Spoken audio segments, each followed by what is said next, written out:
Hi friends, welcome to my channel. First time என்னோட channel பார்க்குறீங்கன்னா மறக்காமல் சப்ஸ்கிரைப் பண்ணிடுங்க.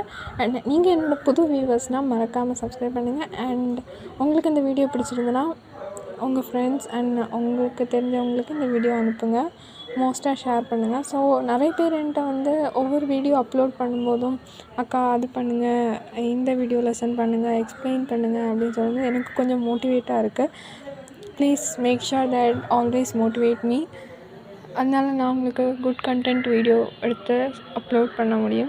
ஸோ வித்தவுட் வேஸ்டிங் டைம் வாங்க நம்ம வீடியோக்குள்ளாடி போகலாம். ஸோ ஹாய் ஃப்ரெண்ட்ஸ், இன்றைக்கி நான் class 10 CBSE chapter 10 light reflection and refraction பற்றி தான் சொல்ல போகிறேன். இங்கே மெயினாக என்ன கண்டென்ட்னா ஆக்சுவலி மிரர்ஸ் அண்ட் லென்ஸ், அதுக்கப்புறம் கிளாஸ் லேப் வச்சு தான் வந்து எடுக்க போகிறோம். ஆக்சுவலி இதுதான் இந்த லெசன் ஃபுல்லாகவே. ஸோ இப்போ கீழே பார்த்தீங்கன்னா ரிஃப்ளெக்ஷன் ஆஃப் லைட் வாங்க. ஆக்சுவலி ஹைலி பாலிஷ்டு சர்ஃபஸ் அப்படின்னா மிரர் அப்படி கேட்பாங்க. Which is a object highly polished அப்படின்னு கேட்டாங்கன்னா நீங்கள் வந்து மிரர் அப்படின்னு சொல்லணும். Reflect most of the following on it, அதுக்கு மேலே என்னெல்லாம் லைட் படுதோ அதை வந்து மோஸ்ட்டாகவே ரிஃப்ளெக்ட் பண்ணும் அப்படின்னு. ஸோ இங்கே வந்து லா ஆஃப் ரிஃப்ளெக்ஷன் கொடுத்துருக்காங்க. The angle of incidence is equal to angle of reflection. அப்படின்னா அந்த ஆங்கிள் ஆஃப் இன்சிடென்ட், ஒரு லைட் வந்து அந்த ஆங்கிளில் விழுதுன்னா அந்த ஆங்கிள் வந்து ரிஃப்ளெக்ஷனுக்கு ஈக்குவலாக இருக்கும் அப்படின்னு. நெக்ஸ்ட்டு வந்து பார்த்திங்கன்னா the incident ray the normal at the point of incident. ஒரு இன்சிடென்ட் ரேயும் அதோட நார்மல் வந்து பாயிண்ட் ஆஃப் இன்சிடென்ட்டில் வந்து ஈக்குவல் டு இன்சிடென்ட்டும் ரிஃப்ளெக்டட் ரேயும் ஈக்குவலாக இருக்குமா அந்த சேம் பிளேன், அதே சேம் சர்ஃபஸில். So the size of the image of a plane mirror always virtual and direct. ஒரு இமேஜ் பிளேன் மிரரில் ஃபார்ம் ஆகிற இமேஜ் வந்து எப்போவுமே விர்ச்சுவல் அண்ட் இரெக்டாக இருக்குமா அப்படின்னா அந்த இமேஜ் வந்து மிரரோட பின்னாடி ஃபார்ம் ஆகும். ஸோ நெக்ஸ்ட்டு வந்து ஸ்பியரிக்கல் மிரர்ஸ் பற்றி தான் பார்க்க போகிறோம். ஸ்பியரிக்கல் மிரர்ஸ் 2 டைப்ஸ் இருக்குது. கான்கேவ், இது கான்கேவ். கேவ்னா converging, cave curved inward, curved inward, கான்வெக்ஸ்னா கர்வ்டு அவுட்வர்ட்ஸ் அப்படின்னு படித்து ஞாபகம் வச்சுக்கோங்க. ஸோ இங்கே என்ன பார்த்திங்கன்னா கான்கேவில் வந்து ஒரு லைட் ரிஃப்ளெக்ட் ஆகுதுன்னா அது வந்து எப்படி இருக்கும்னா கன்வர்ஜ் ஆகிருக்கும். கன்வர்ஜ் லைட் வந்து பட்டு திருப்பி வந்து ஃபோக்கஸ் வழியாக போகும். பட் இது வந்து ரிஃப்ளெக்டிங் பேக், இங்கே அப்பியர் ஆகும். நம்மளாகவே அதை வந்து அப்பியர் பண்ணிக்கிறோம், பட் அதுவாக ஃபார்ம் ஆகாது, நம்ம தான் அப்பியர் பண்ணிக்கிறோம். So the centre of the reflection surface of a mirror is called pole. So இங்கே பார்த்தீங்கன்னா ஒரு டாட் இருக்குது. இந்த டாட்டை வந்து போல் அப்படின்னு சொல்லுவாங்க ரெண்டுக்குமே. So it lies on the surface of mirror. இது வந்து மிரரில் இருக்குது. It is pole is actually represent by the letter P அப்படின்னு சொல்லியிருக்காங்க. ஸோ இது வந்து ஒரு பெரிய கண்டென்ட்டாக கொடுத்துருக்கு. ஆனால் நான் ஒரு சிம்பிளாக சொல்லி முடிச்சிடுறேன் உங்களுக்கு. பார்த்தீங்கன்னா இங்கே பார்த்தீங்கன்னா இதுதான் மிரர். இந்த பிளாக் கலரில் இருக்குல்ல, இதுதான் ரிஃப்ளெக்டிங் சர்ஃபேஸ். ஸோ இதுதான் ரிஃப்ளெக்டிங் சர்ஃபேஸ். இந்த சென்டரில் இருக்கிறத வந்து சென்டர் ஆஃப் இந்த ஸ்பியரிக்கல் மிரர் வந்து ஒரு பார்ட் ஆஃப் ஸ்பியர் அப்படின்னு சொல்லியிருக்காங்க, ஒரு ஸ்பியரோட பார்ட் அப்படின்னு சொல்லியிருக்காங்க. ஸோ இதோட ரிஃப்ளெக்டிங் சர்ஃபேஸ் இது வந்து கான்கேவ் மிரர். ஸோ இது கர்வ்டு இன்வர்டாக இருக்குது. ஸோ அதோட ரிஃப்ளெக்டிங் சர்ஃபேஸ் வந்து இன்வர்டாக இருக்குது. ஸோ அந்த சென்டர் ஆஃப் அந்த மிரரை வந்து போல் அப்படின்னு சொல்கிறோம். அண்ட் இந்த ஸ்பியரோட சென்டரை வந்து கர்வேச்சர், சென்டர் ஆஃப் கர்வேச்சர் அப்படின்னு சொல்கிறாங்க. அண்ட் இந்த லைனை வந்து பிரின்சிபல் ஃபோக்கஸ் அப்படின்னு பிரின்சிபல் ஆக்சிஸ் சொல்லுவாங்க. ஸோ இந்த எஃப்க்கும் பிக்கும் இடையில இருக்க டிஸ்டன்ஸை வந்து பிரின்சிபல் ஃபோக்கஸ் அப்படின்னு சொல்கிறாங்க. ஸோ சேம் தான் கான்வெக்ஸ் மிரர். இதோட ரிஃப்ளெக்டிங் சர்ஃபேஸ் இங்கே இருக்குது. பட் இந்த centre of curvatures, principal focus, principal axis எல்லாமே இந்த சைடு இருக்குது. ஏன்னா இது ரிஃப்ளெக்ட் பேக் ஆயிரும். ஸோ நம்ம தான் இங்கே அப்பியர் பண்ணி கொண்டு வரோம். ஸோ இதான் இங்கே என்ன கொடுத்துருக்காங்கன்னா ரேடியஸ் ஆஃப் அ கர்வேச்சர். இந்த கர்வேச்சரோட ரேடியஸ் வந்து found equal to twice of a focal length. Focal லென்த்துக்கு ட்வைஸாக ஈக்குவலாக இருக்கான். அப்படின்னா ரேடியஸ் கண்டுபிடிக்க சொல்லியிருந்தாங்கன்னா ஆர் ஈக்குவல் டு 2f. 2 வந்து நீங்கள் அப்ளை பண்ணணும், ஃபோக்கல் லென்த் வந்து அவங்களே கொடுப்பாங்க. ஸோ அதான் இந்த இதில் உள்ள ஒரு மெயின் கண்டென்ட் ஃபார்முலா. அடுத்த image formation by spherical mirrors அதுதான் பார்க்க போகிறோம். ஸோ என்ன கொடுத்துருக்காங்கன்னா image formation by plane mirror அதெல்லாம் கொடுத்துருக்காங்க. அங்கே போகலாம். ஆக்சுவலி உங்களுக்கு இங்கே ஒரு டேபிள் காலம் கொடுத்துருக்காங்க, பட் இது வந்து நெக்ஸ்ட் பேஜில் தான் இதுக்கு இருக்குது. இதுக்கு நானே சொல்கிறேன் டேபிள் பார்க்காம. பார்த்தீங்கன்னா ஃபர்ஸ்ட் டயக்ராம் இது கான்கேவ் மிரரோட ஸ்பியரிக்கல் பார்க்க போகிறோம். பார்த்திங்கன்னா line parallel to principal axis, correct தானே? லைன் இது வந்து நம்ம போல், சென்டர் ஆஃப் கர்வேச்சர், ஃபோக்கஸ்லாம் வரைஞ்சிப்போம். இப்போ ஒரு ஆப்ஜெக்ட் வந்து இன்ஃபினிட்டி அப்படின்னா இங்கே வைக்கல, எங்கேயோ தள்ளி வச்சுருக்கீங்க. So ray parallel to principal axis after reflection it passes through the principal focus. ஒரு இன்ஃபினிட்டியில் ஒரு ஆப்ஜெக்ட் வச்சிங்கன்னா அது நேராக பிரின்சிபல் ஆக்சிஸுக்கு போகுதான். அதோட ரிஃப்ளெக்ஷன் அப்புறம் அது எங்கே போகுதுன்னா பிரின்சிபல் ஃபோக்கஸுக்கு நேராக போகுதான். சேம் போனீங்கன்னா இங்கே வந்து இன்சிடெண்ட், அப்புறம்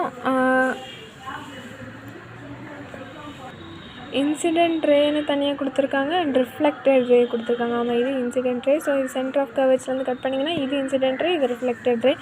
ஸோ இங்கே என்னென்னா இங்கே பார்த்தீங்கன்னா the object were placed at infinity and the image formed at focus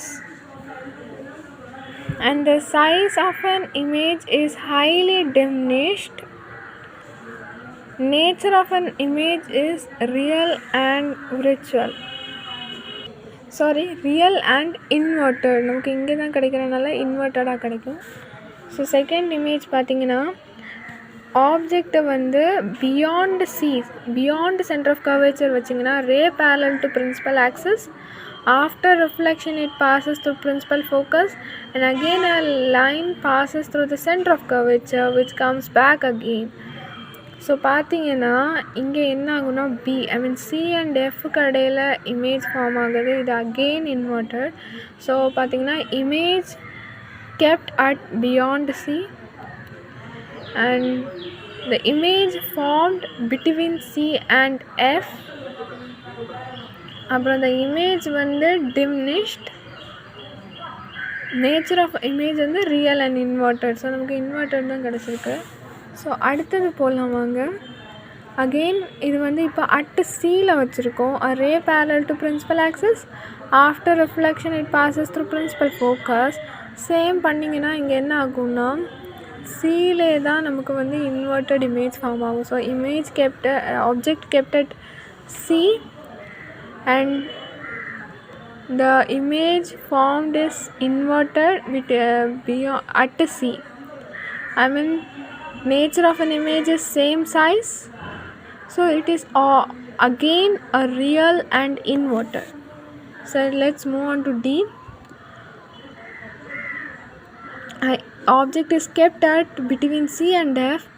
A ray passes through principal axis. After reflection it goes back through the principal focus and again a line passes through center of curvature. They both meet at beyond C. That means an image formed beyond C, I mean center of curvature. Here you can see that the object is kept between C and F and after reflection it goes through the focus.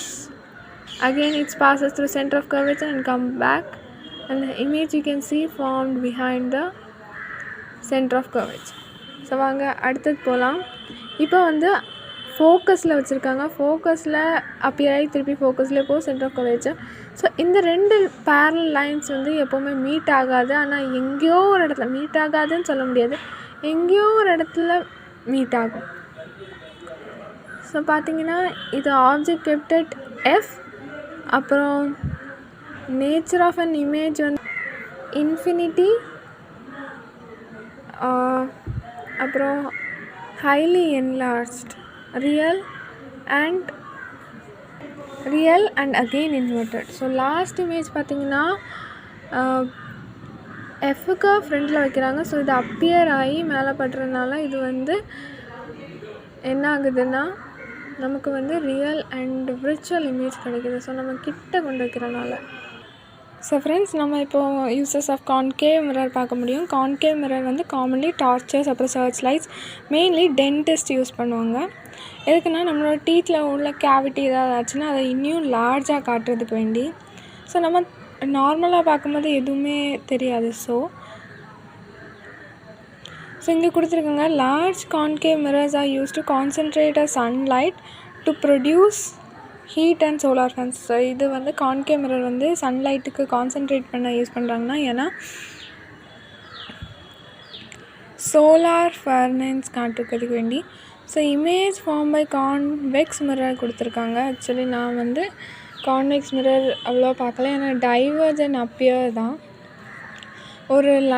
ஒரு incident வருது, diverge ஆகுது அப்படின்னா line appear to diverge from the principal focus after reflections அப்படின்னு கொடுத்தா போதும். Same object வந்து beyond வச்சுருக்காங்க. So வந்து அது அப்பியர் டு டைவர்ஜ் ஆகி எங்கே போகுதுன்னா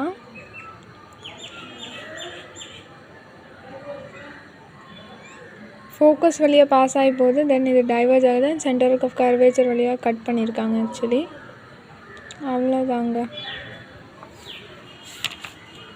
அண்ட் அதுக்கப்புறம் பார்த்திங்கன்னா uses of convex mirror. Convex mirror வந்து நத்திங் பட் நம்ம வெஹிக்கல்ஸ்லலாம் இருக்கும். ஸோ நெக்ஸ்ட்டு வந்து sign of convention of spherical mirrors. So பார்த்திங்கன்னா ஒரு மிரர் வச்சுருக்காங்க. ஆக்சுவலி இங்கேருந்து இதுவரை ஒரு லைன் ஆக்சுவலி சென்ட்ரலில் போல். ஸோ ஒரு ஆப்ஜெக்ட் இங்கே இருக்குது அப்படின்னா ஆப்ஜெக்ட்டுக்கும் போலுக்கும் டிஸ்டன்ஸ் வந்து அதை மைனஸில் தான் நம்ம எடுக்கணும் ஆக்சுவலி. அண்ட் இமேஜ் ஃபார்ம் ஆகும்ல, அதை வந்து நம்ம மைனஸில் எடுக்கணும். அண்டு இமேஜோட அப்வர்டு இப்போ இப்படி போகிறத வந்து ப்ளஸில் எடுக்கணும். ஐ மீன் ஹைட், ஆப்ஜெக்டோட ஹைட்டை வந்து ப்ளஸில் எடுக்கணும், டிஸ்டன்ஸை வந்து மைனஸில் எடுக்கணும். அண்ட் இங்கே பார்த்திங்கன்னா டிஸ்டன்ஸ் வந்து இப்போ சில டைம் வந்து கான்வெக்ஸ் மிரர் எடுத்திங்கன்னா உள்ளே அப்பியர் ஆகும். ஸோ அதை வந்து ப்ளஸ்ன்னு எடுக்கணும். அதான். ஸோ இங்கே வந்து ஃபார்முலா கொடுத்துருக்காங்க. Actually mirror formula. இந்த ஃபார்முலாவை நீங்கள் வந்து படித்தா தான் உங்களுக்கு வந்து இந்த இதில் வந்து சம்ஸ் வரும், அதை நீங்கள் வந்து பண்ண முடியும். பார்த்திங்கன்னா distance from the pole is called object of distance. ஆப்ஜெக்ட்லேருந்து இதுவரை போகிறத வந்து யூ அப்படின்னு எடுக்கணும். ஆப்ஜெக்டோட டிஸ்டன்ஸை வந்து நீங்கள் யூன்னு எடுக்கணும் actually. And the distance of an image form by a pole is called V. So இந்த டிஸ்டன்ஸால் ஒரு இமேஜ் கீழே எங்கேயாவது ஃபார்ம் ஆகும், அதை வந்து வின்னு எடுக்கணும். இதை வந்து mirror formula 1/v. I mean 1/. image form plus 1/. distance of an object is equal to 1/. focal length அப்படின்னு கொடுத்துருக்காங்க. ஸோ சேம் வந்து மேக்னிஃபிகேஷன் வந்து ஸ்பியரிக்கல் மிரர்ஸில் யூஸ் ஆகும். And extend which images magnified respect to object சைஸை பொறுத்து தான் மேக்னிஃபிகேஷன் ஆகும். ஐ மீன் object எங்கே வைக்கிறீங்களோ அவ்வளோ மேக்னிஃபை ஆகும். மேக்னிஃபிகேஷன் ஃபார்முலா என்னென்னா height of image by height of object. I mean h1/h அப்படின்னு கொடுத்துருக்காங்க. நான் சொன்னேன் ஹெச் என்னது அப்படின்னு. h' சம்டைம்ஸ் அவங்களே கொடுக்கலாம். ஸோ மேக்னிஃபிகேஷன் வந்து h'/h. இப்போ ஹெச் மட்டும் இருக்குது, h' இல்லை அப்படின்னா நீங்கள் இந்த ஃபார்முலா யூஸ் பண்ணிக்கணும். Actually -v/u. நான் சொன்னது தான் இங்கே வந்து கொடுத்துருக்காங்க. The height of image should be taken positive for virtual இமேஜுக்கு வந்து பாசிட்டிவாக எடுக்கணும் அப்படின்னு சொல்லியிருக்காங்க. ஸோ நான் சொன்னதை தான் இங்கே வந்து திருப்பியும் கொடுத்துருக்காங்க. ஸோ நீங்கள் ஒன்று ரீட் பண்ணி இதை பார்த்துக்கோங்க. ஸோ இங்கே வந்து சம்ஸ் கொடுத்துருக்காங்க. வாங்க ஒரே ஒரு சம்மை நான் வந்து உங்களுக்கு எக்ஸாம்பிளுக்கு சொல்லித்தரேன். கான்வெக்ஸ் மிரர் வந்து ரியர் வியூக்கு ஆட்டோமொபைல் ஹேஸ் ரேடியஸ் கொடுத்துருக்காங்க. So radius of centre of curvature வந்து 3.00 அப்படின்னு எடுத்துக்கோங்க. பஸ் இஸ் லொக்கேட்டட் வந்து 5 மீட்டரில் இருக்குதான், 5.00 மீட்டரில் இருக்குதான் ஒரு மிரர்லேருந்து. ஸோ பொசிஷன் கண்டுபிடிக்கணும், நேச்சர் கண்டுபிடிக்கணும், சைஸ் கண்டுபிடிக்கணும். எதுக்குன்னா இமேஜுக்கு. ஸோ ஃபஸ்ட்டு உங்களுக்கு தந்த க்ளூஸ் எல்லாத்தையும் நீங்கள் எழுதிக்கோங்க. அண்ட் உங்களுக்கு எது தரலையோ அதையும் எழுதிக்கோங்க. So radius of a curvature என்ன கொடுத்துருக்காங்க, 3.00. ஆப்ஜெக்ட் டிஸ்டன்ஸ் என்ன கொடுத்துருக்காங்க 500. ஸோ நீங்கள் வந்து அந்த க்ரைட்டீஷியன் டயக்ராம் வரைஞ்சி வச்சுக்கோங்க. அண்ட் எந்த கான்வெக்ஸ் மிரர் கொடுத்தனால உங்களுக்கு ரேடியஸ் ஆஃப் கர்வேச்சர் வந்து ப்ளஸில் தான் இருக்கும், ஆப்ஜெக்ட் டிஸ்டன்ஸ் வந்து மைனஸில் தான் இருக்கும். இமேஜோட டிஸ்டன்ஸ் கொடுக்கல, ஹைட்டும் கொடுக்கல. ஸோ ஃபஸ்ட்டு ஃபோக்கல் லெங்த் கண்டுபிடிங்க. ரேடியஸ் ஆஃப் கர்வேச்சர் கொடுத்துருக்காங்க. ஸோ நான் சொன்னேன் ஃபோக்கல் ஆஃப் லெங்த் எப்படி கண்டுபிடிங்கன்னா F = R/2. இல்லை ஆர் கொடுக்கல, எஃப் தான் கொடுத்தாங்கன்னா நீங்கள் அதை யூஸ் பண்ணிக்கலாம். ஸோ 3.0 கொடுத்துருக்காங்க. ஸோ 3.00/2 பண்ணிங்கன்னா உங்களுக்கு 1.50 மீட்டர் கிடைக்கும். ஸோ இதை வந்து பிரின்சிபல் ஃபோக்கஸ் அப்படின்னு எடுத்துக்கணும். Convex mirror behind the mirror. So sense வந்து நம்ம வந்து மிரர் ஃபார்முலா யூஸ் பண்ணோம். 1/v + 1/u = 1/f. ஸோ நமக்கு 1/v தெரியாது, 1/f தெரியும், -1/u தெரியும். ஸோ பார்த்திங்கன்னா ஃபஸ்ட்டு உங்கள் இதில் உள்ள ப்ராப்பர்ட்டிஸை வந்து நீங்கள் இங்கே எழுதி எடுத்துக்கோங்க. ஸோ பண்ணிங்கன்னா மைனஸ் கட் ஆகி நீங்கள் பார்த்தீங்கன்னா மைனஸ் கட் ஆகி ப்ளஸ் ஆகிடும். அண்ட் நீங்கள் வந்து இந்த மேலே இருக்க ரெண்டையும் வந்து ப்ளஸ் பண்ணணும். அண்ட் கீழே வந்து எல்சிஎம் எடுக்கணும். எடுத்திங்கன்னா உங்களுக்கு வந்து 6.50/7.50 நீங்கள் வந்து இன்வெர்ட்டடாக பண்ணணும். ஸோ 7.50/6.50 கிடைக்கும். அதை வந்து கட் பண்ணிங்கன்னா உங்களுக்கு வந்து டிவைட் பண்ணிங்கன்னா உங்களுக்கு வந்து 1.15 கிடைக்கும். அப்போ இமேஜ் வந்து பேக் ஆஃப் த மிரர்னு நம்ம கண்டுபிடிச்சாச்சு. அண்ட் இங்கே வந்து மேக்னிஃபிகேஷனும் கண்டுபிடிக்கிறது இருக்குது. ஸோ h'/h நமக்கு இந்த ரெண்டுலேயும் எதுவுமே தெரியாது ஆக்சுவலி. ஸோ இங்கே வந்து இன்னியர் ஃபார்முலா நான் சொன்னேன் -v/u யூஸ் பண்ணணும். So 1.15 metre 0.550. ஸோ இந்த இமேஜ் வந்து விர்ச்சுவலாக இரெக்டாக ஸ்மாலர் தென் பை ஃபேக்டர் அப்படின்னு கொடுத்துருக்காங்க. அடுத்த ரிஃப்ராக்ஷன் ஆஃப் லைட் ஒன்றும் இல்லை. இப்போ ஒரு ரேரர் மீடியத்துலேருந்து டென்சர் மீடியம்னா ஒரு மீடியத்துலேருந்து இன்னொரு மீடியமுக்கு போகும்போது அது டுவர்ட்ஸ் நார்மலாக இருக்கும், ஒன்று அவே ஃப்ரம் நார்மலாக இருக்கும், அவ்வளோதான்.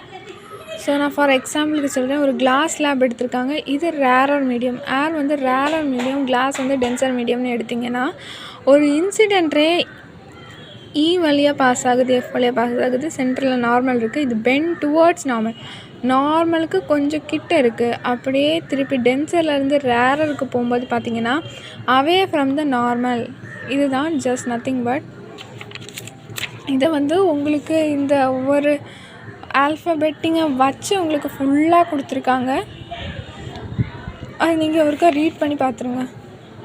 ஸோ இதுக்கும் இருக்குது, ரிஃப்ராக்ஷனுக்கும் லா இருக்குது. The incident ray, the refracted ray and the normal to the interfaces of 2 transparent. அப்படின்னா ஒரு இன்சிடென்ட் ரேயும் ஒரு ரிஃப்ராக்டட் ரேயும் நார்மலும் வந்து இன்டர்ஃபேஸஸ் ரெண்டுமே மீட் ஆகுது ஒரு டிரான்ஸ்பரண்ட் மீடியாவில் பாயிண்ட் டு பாயிண்ட்டாக. இந்த இன்சிடென்ட் வந்து சேம் பிளேனில் தான் நடக்குது. அப்போ ரேஷியோ ஆஃப் சைன் ஆங்கிள், சைனோட ரேஷியோவும் ஆங்கிள் ஆஃப் இன்சிடென்ஸும் வந்து சைன் ஆஃப் ஆங்கிளும் ரிஃப்ளெக்ஷனும் வந்து கான்ஸ்டன்ட் அப்படின்னு சொல்கிறாங்க. ஸோ வந்து these are true for angle 0 is greater than I is greater than 90 அப்படின்னு கொடுத்துருக்காங்க. And this law is known as Snell's law அப்படின்னு சொல்லியிருக்காங்க. ஸோ இந்த ஃபார்முலாவும் ஞாபகம் வச்சுக்கோங்க. sin I/sin R = constant. And again refractive index, இது வழியாகவும் உங்களுக்கு சம்ஸ் கேட்கலாம். ஸோ பார்த்திங்கன்னா மீடியம் 1 மீடியம் 2ன்னு கொடுத்துருக்காங்க. ஸோ n2 அப்படின்னா speed of medium 1 by medium 2 பார்த்திங்கன்னா v1/v2 அண்டு n12னா ஸ்பீட் ஆஃப் 2வும் மீடியம் 1ம் = v2/v1, அவ்வளோதான். அண்டு இங்கே கொடுத்துருக்காங்க ஆக்சுவலி வேக்யூம், ஒரு மீடியம் வேக்யூமாக இன்னொரு ரிஃப்ராக்டிவ் இண்டெக்ஸ் வந்து மீடியம் 2 வந்து consider the respect to vacuum absolutely refraction அப்படின்னு கொடுத்துருக்காங்க, நத்திங் பட். ஸோ அடுத்து பார்த்திங்கன்னா இன்னொரு ஃபார்முலாவும் இருக்குது. n/m speed of light in air அப்படின்னா ஸ்பீட் ஆஃப் லைட்டில் வந்து ஏரில் லைட்டோட ஸ்பீடும் அப்புறம் மீடியத்தில் லைட்டோட ஸ்பீடையும் எப்படி எடுத்துக்கணும்னா c/v அப்படின்னு எடுத்துக்கணும். ஸோ இந்த இதை நீங்கள் வந்து படித்து தான் ஆக்சுவலி வைக்கணும். ஏன்னா சம்டைம்ஸ் கேட்பாங்க ஏரோட ரிஃப்ராக்டிவ் இண்டெக்ஸ் இவ்வளோ அப்படின்னு கொடுத்து கேட்கலாம். ஸோ இது வந்து do you know actually same தான். ஒரு ரேரர் மீடியத்துலேருந்து டென்சர் மீடியம் ஆகும்போது பெண்ட் ஆகுது, அப்படி தான் ஃபுல்லாக கொடுத்துருக்காங்க. ஆக்சுவலி உங்களுக்கு ரொம்ப எக்ஸ்பிளைன் பண்ணியிருக்காங்க, அவ்வளோதான். நெக்ஸ்ட் வந்து இது வந்து இங்கே மிரரில் என்ன நடக்குதோ அதுக்கு ஆப்போசிட் தான் நடக்குது இங்கே. ஸோ நம்ம அங்கே பார்த்தோம் கான்கேவ் தான் கன்வர்ஜ் ஆகும், ஆனால் இங்கே வந்து ஆப்போசிட். கான்கேவுக்கு என்ன இருக்கோ அது இங்கே கான்வெக்ஸ் லென்ஸுக்கு வரும். அங்கே கான்வெக்ஸ் மிரருக்கு என்ன இருக்கோ அது இங்கே கான்கேவ் லென்ஸுக்கு வரும். ஓகேவாங்க. அங்கே கான்கேவ் இருக்கிறது இங்கே கான்வெக்ஸுக்கு வரும், அங்கே கான்வெக்ஸ் இருக்கிறது இங்கே கான்கேவுக்கு வரும். Nothing but. அண்ட் இங்கே ஒன்று தான், நம்ம வந்து அங்கே ஃபோக்கஸ் போல் அப்புறம் சென்டர் ஆஃப் கர்வேச்சர்ஸ்லாம் பார்த்தா இங்கே அப்படி எதுவுமே இல்லை. ஃபோக்கஸ் 1 அப்புறம் 2 ஃபோக்கஸ் 1 அப்புறம் இங்கே ஃபோக்கஸ் 1 2 ஃபோக்கஸ் 2 அப்படின்னு கொடுத்துருக்காங்க. சென்டரை வந்து ஆப்டிக் சென்டர் அப்படின்னு கொடுத்துருக்காங்க. இது வந்து டிரான்ஸ்பரண்ட். சேம் இது வந்து அப்பியர் டு டைவர்ஜ் தான் ஆகுது. பார்த்திங்கன்னா இது ஃபுல்லாகவே உங்களுக்கு வந்து ஒரு டெஃபனிஷனாக ஃபுல்லாக கொடுத்துருக்காங்க. பட் நீங்கள் எல்லாருமே என்கிட்ட வந்து கொஞ்சம் எடுக்க சொன்னனால எனக்கு இது ஃபுல்லாகவே கவர் பண்ண முடியாது actually. And same ray parallel to optical center after reflection goes back to focus. Same the ray appear to diverge from the optical center and passes through principal focus. Same thing happens. And same the ray kept at infinity and it goes from optical center and converges. Same தான் இங்கேயும் same தான் கொடுத்துருக்காங்க. Actually நீங்கள் இதை வந்து ஒருக்கா பாருங்கள், ஆனால் குழம்பு லைட்டாக ஆக்சுவலி. ஆனால் நீங்கள் தரவாக ஃபஸ்ட்லேருந்தே படிச்சுட்டு வந்தீங்கன்னா உங்களுக்கு எந்த பிரச்சனையும் வராது. And sign convention of spherical mirrors கொடுத்துருக்காங்க. அண்ட் இங்கே வந்து ஒரு இம்பார்ட்டண்ட்டான லைன் என்னென்னா, கான்வெக்ஸ் லென்ஸும் பாசிட்டிவாக இருக்கும், தேட் ஆஃப் கான்கேவ் லென்ஸும் நெகட்டிவாக தான் இருக்கும் எப்போவுமே. லென்ஸ் ஃபார்முலாவில் சைன் கன்வென்ஷன் நான் வந்து ஒரு டயக்ராம் காணிச்சு தந்தேன். அதில் எப்படின்னா கான்வெக்ஸ் லென்ஸும் பாசிட்டிவாக தான் இருக்கும், கான்கேவ் லென்ஸும் பாசிட்டிவாக தான் இருக்கும் அப்படின்னு கொடுத்துருக்காங்க. கான்கேவ் லென்ஸ் வந்து பாசிட்டிவாக இருக்கும் அண்ட் கான்கேவ் லென்ஸும் நெகட்டிவாக இருக்கும் அப்படின்னு. அங்கே கான்வெக்ஸ் வந்து பாசிட்டிவ், இங்கே கான்கேவ் வந்து நெகட்டிவ் அப்படின்னு கொடுத்துருக்காங்க. அடுத்து சைன் ஃபார்முலா ஃபார் லென்ஸுக்கு ஃபார்முலா கொடுத்துருக்காங்க. அங்கே வந்து ப்ளஸ் பார்த்தோம், இங்கே வந்து மைனஸ் பண்ணணும். நத்திங் பட் அங்கே ப்ளஸ் பட் இங்கே மைனஸ், அவ்வளோதான். ஸோ சேம் திங் இங்கேயும் திருப்பியும் கொடுத்துருக்காங்க. ஆக்சுவலி இங்கே வந்து ஹைட் கண்டுபிடிக்கிறதுக்கு வந்து h1/h2 போடணும், அவ்வளோதான். h1/h2 போடலனால h'/h போட்டால் போதும். அண்ட் பவர் ஆஃப் லென்ஸ் வந்து எக்ஸ்பெஷலி ஃபோக்கல் லெங்க்த்தோடு தான் கண்டுபிடிக்க முடியும். ஸோ ஃபோக்கல் லெங்க்த்தே கொடுக்கல அப்படின்னா 1/f போட்டு நீங்கள் கண்டுபிடிக்கணும். That's all friends. இன்றைக்கி நான் வந்து நிறைய பேர் கேட்டனால எஸ்டர்டே நிறைய பேர் எனக்கு வந்து ரிக்வெஸ்ட், நிறைய பேர் இல்லை, ஒரு சப்ஸ்கிரைபர் வந்து கண்டினியூஸாக என்கிட்ட வந்து கேட்டுட்ருக்காங்க ஆக்சுவலி. ஸோ அவங்களுக்காக இல்லை, அவங்களுக்காகவும் எல்லாருக்காகவும் சேர்த்து தான் பண்ணியிருக்கேன். ஸோ இங்கே பார்த்தீங்கன்னா ஒரு மெயின் பாயிண்ட் இருக்குது. SI unit of power of lens வந்து டயாப்டர். ஆக்சுவலி இது வந்து கேட்கலாம், இந்த SI unit of power of லென்ஸ்னால் என்னென்னு கேட்டால் நீங்கள் டயாப்டர் அப்படின்னு சொல்லி ஆகணும். It is denoted by letter D. இது வந்து Dன்னு ரெப்ரசன்ட் பண்ணுவாங்க. அண்டு ரெப்ரஸ் பை த மீட்டரில் தான் எப்போவுமே இருக்கும். Power expressed in a diopter F and diopter is power lens வந்து 1 meter, ID equal to 1 meter. UMA power of convex lens is positive அப்படின்னு கொடுத்துருக்காங்க. Optical prescribes a corrective lenses indications power. So power வந்து 2.0 diopter அப்படின்னு கொடுத்துருக்காங்க. So இங்கே வந்து சும்மா உங்களுக்கு ஒரு எக்ஸாம்பிள் கொடுத்துருக்காங்க. டூ யூ நோ வந்து நீங்கள் வந்து கண்டிப்பாக ரீட் பண்ணி பார்த்துக்கோங்க. So that's all friends. நீங்கள் கேட்ட மாதிரி நான் ஒரே வீடியோவில் நான் வந்து பண்ணிட்டேன், நிறைய 5 பார்ட் எடுக்கலை ஆக்சுவலி. பட் எனக்கு இது எடுக்கிறது ரொம்பவே கஷ்டம் ஆக்சுவலி. நான் எடுக்கும்போது அப்லோட் பண்ணுறதுக்கு நிறைய டைம் ஆகுது. பட் இருந்தாலும் எனக்கு சப்போர்ட் பண்ணுறவங்களுக்கு, என்கரேஜ் பண்ணுறவங்களுக்கு நான் எனக்கு முடிஞ்ச அளவு எஃபோர்ட் கொடுத்து அவங்களுக்கு நீங்கள் கேட்ட வீடியோஸ்லாம் நான் ட்ரை பண்ணி அப்லோட் பண்ணுறேன். அண்ட் நான் இதுவரை தேங்க்யூ ஃபார் ஆல் கைஸ். நீங்கள் வந்து எனக்கு இவ்வளோ சப்போர்ட் கொடுக்குறீங்க அண்ட் இந்த சப்போர்ட்டை கடைசி வரைக்கும் கொடுத்துட்ருங்க. ஸோ நானும் ஒன் டே வந்து உங்களால் வந்து ரொம்ப ஒரு உங்களோட என்கரேஜ் அண்ட் மோட்டிவ் வந்து எனக்கு கடைசி வரைக்கும் வேணும். அதான் last end line. So thank you guys for watching my video. And உங்களுக்கு இந்த வீடியோ பிடிச்சிருந்ததுன்னா லைக் பண்ணுங்கள், ஷேர் பண்ணுங்கள் அண்ட் மறக்காமல் சப்ஸ்கிரைப் பண்ணுங்கள். ஒன்ஸ் அகெயின் சொல்கிறேன். அண்ட் நான் புதுசாக எதாவது வீடியோ போட்டாலும் உங்கள் நோட்டிஃபிகேஷனுக்கு வரணும். ஆனால் நீங்கள் வந்து பெல்லை கிளிக் பண்ணால் தான் உங்கள் நோட்டிஃபிகேஷனுக்கு வரும். Actually thank you guys. அண்ட் நீங்கள் எனக்கு கடைசி வரைக்கும் மோட்டிவேட் பண்ணுங்கள், என்கரேஜ் பண்ணுங்கள். நான் அது வரை ஆக்டிவாக இருப்பேன். So thank you guys. இன்னொரு வீடியோவில் நான் பார்க்கலாம். This is your member in my world channel signing off, and I'll see you with another video. Thank you guys.